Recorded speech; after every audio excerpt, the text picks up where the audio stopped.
So something you may have noticed when you open this video is its angle-angle similarity of triangles.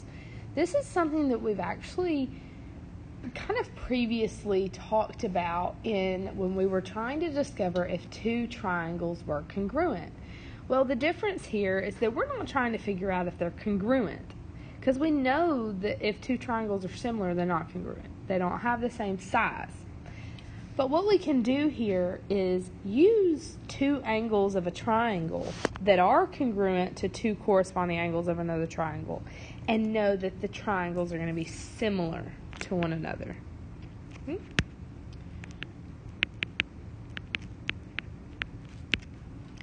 Okay, so the reason you can do that is if you know two angles in a triangle, then you know the third angle in that triangle. And if we know that all the angles in the two triangles are congruent, then we're going to know that the two triangles are similar. They're not going to be congruent, but they are going to be similar. Okay?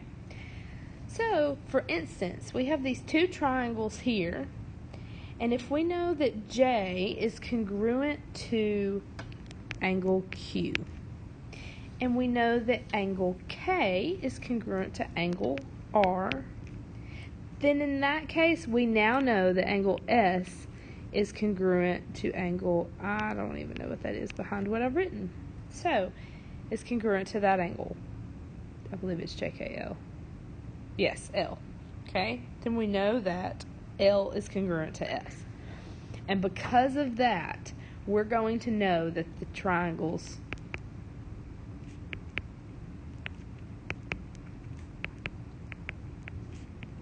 are similar.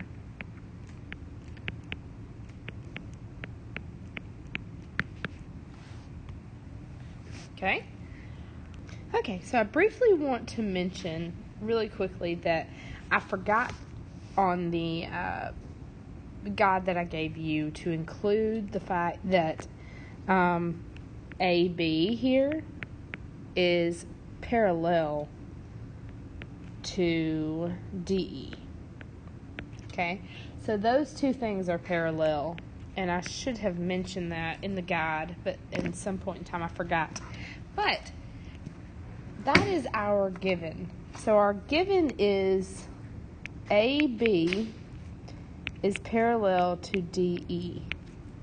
Okay, so now from that we know that our reasoning is going to be that they are vertical angles. Well, if you notice here in this picture, which two are vertical angles? 2 and 3. Well, something we know about vertical angles is that they are congruent. So, angle 2 is congruent to angle 3. Okay? And then the next reasoning says alternate interior angles are congruent. So we're looking for alternate interior angles. Well, the only ones that I notice are angle A, or angle 1, and angle 4. And alternate interior angles are congruent. So angle 1 is congruent to angle 4. Well, now we have two angles in that triangle that are congruent. So we know that this angle and this angle, let me erase the other one so we don't get confused, are going to be congruent. Therefore, these triangles are going to be similar. Remember that little colon means that they are similar. Okay? And how are they similar? Because of this theorem that we have, the angle-angle similarity theorem. Okay? And that's all there is to that. So now we know if the corresponding sides of two triangles are proportional from our last video that we had about corresponding parts of similar figures, then we're going to know that they're similar. So they have to be proportional. Okay? So let's look at our corresponding sides. Well, we have RP is going to correspond to WU, Remember, keep it consistent. On top, make it the small. On bottom, make it the large. Okay. And then what other corresponding side do we have? We have RQ is going to correspond with WV. And then lastly, UV and PQ. So PQ and UV. So let's actually fill in those blanks with numbers. So RP is 4 and WU is 6. RQ is 6 and WV is 9. And PQ is 2 and UV is 3. Okay?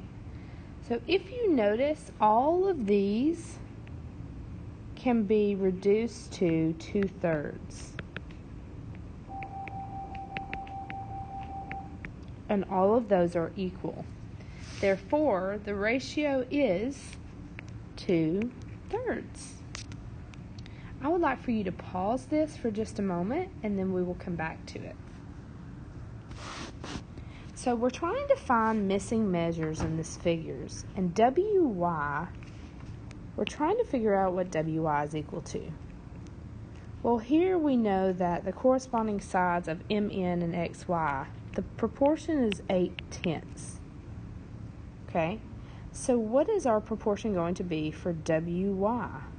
Well, we need to make 4/10 equal to 4 over whatever WY is going to be. So what is going to make those equivalent?